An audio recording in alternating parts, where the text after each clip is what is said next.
assignment for communication 253. The topic of this video is on Pinterest and Rheingold's social media literacies. So, a couple things about Pinterest. The reason why I chose it is because it's a platform that I use a lot in terms of searching. I actually search Pinterest more than I search Google, which is kind of weird. But another thing is that it's actually a really fast-growing online platform. It's faster than Facebook, and it's very image-driven, so that's cool. So let's start with what is Pinterest? So Pinterest is a visual bookmarking tool that helps you discover and save creative ideas, according to Pinterest, of course.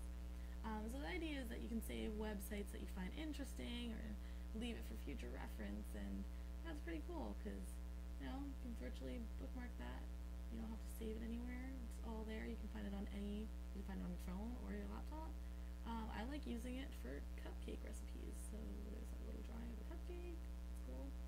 Yeah, and you can share these with other people, which is cool. And you can connect through the interests that you have, whatever it may be: food, cars, animals.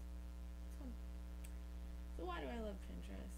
Pinterest is just awesome. It's one of my favorite social media sites. The reason being is, first of all, cake recipes. Cake recipes are good, it's easier to use, you can find whatever you want, and it just makes me happy. Anyway, so what are Rheingold's literacies? Never heard of these until this class, so I will explain that now. So Rheingold basically argued that we need to go beyond skills and technologies, and that we need literacies. So he said that we need attention, participation, collaboration, critical consumption, and network awareness, and those are his 5 literacies that he argues. We're going to focus on collaboration today. So, what does collaboration even mean? He argues that it allows people to work together, and by working together, it creates more power than working alone. It has a lot more uses out of it, it helps move society forward, it stirs innovation and creativity. And how does Pinterest promote this? Well, for example, I have my cake recipe here, right? I come up with a cake recipe, I post it on Pinterest, and then Jenny, or whoever else, sees that by searching cake recipe, and she decides, oh, I'm gonna modify this, this is a good recipe, but I'm gonna add, I don't know, buttercream. And so in the end, you get a new recipe, and she can share that by pinning my photo and saying, this is the recipe that I got, gives me the right credit, but says, hey, I actually also added buttercream in the comments. And this way, a new cake recipe is born, and that more people would share it. And we both get the right credit, so that's pretty cool. That's my example on how it's collaboration. You get people to come up with new things. And it doesn't just apply to cake recipes, it can apply to anything. And this is the best part about Pinterest, is that people connect through your interests. If you're interested in cake, it's cool. If you're not, that's still cool. It's actually really interesting too, because one of the main differences between Pinterest and something like Facebook is that relationships are created through shared interest rather than personal connection. So it's not like you're reaching out to people, you're just literally posting something and someone else takes it and says, hey, this is cool, I'm interested in this, I'm gonna repin it. And anyone can search it, anyone can see it, all their followers can see it. It's pretty cool, and that's how it drives to future innovation and brighter ideas. There's different ways you can use it. It's not just cake, of course, like I said.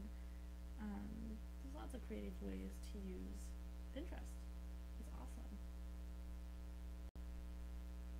Now, while Pinterest may have really good ideas, it has its downfalls, like any other site. And one of the biggest things is that 85% of their users are women, and the site's extremely women-oriented.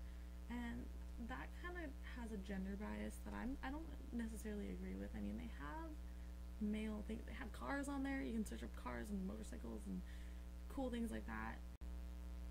But while the gender bias is there, Pinterest still serves a lot of different things. You can use it for a lot of different ideas.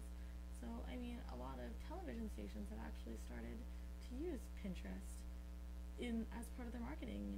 They shout out to their female audiences, and male I guess too, but mostly female. You can use it in ads, you can advertise your company through it. You can use it as a teaching tool. I mean, that's pretty cool. Search some mathematics up, search up whatever topic you're trying to teach, and that material shows up because someone else did the work for you, and they still get the credit for that idea. So that's why I really like Pinterest. It's just pretty awesome. Let's just say that for sure. So that's basically the end of my video. Thanks for watching very much, and feedback's appreciated. This is the first time I've ever made this kind of video with the drawing and the voiceover, so hope you guys like it. I have some of the resources posted right now, which is why I'm still talking. I hope you guys have a great rest of the semester, and yeah, thanks for watching again.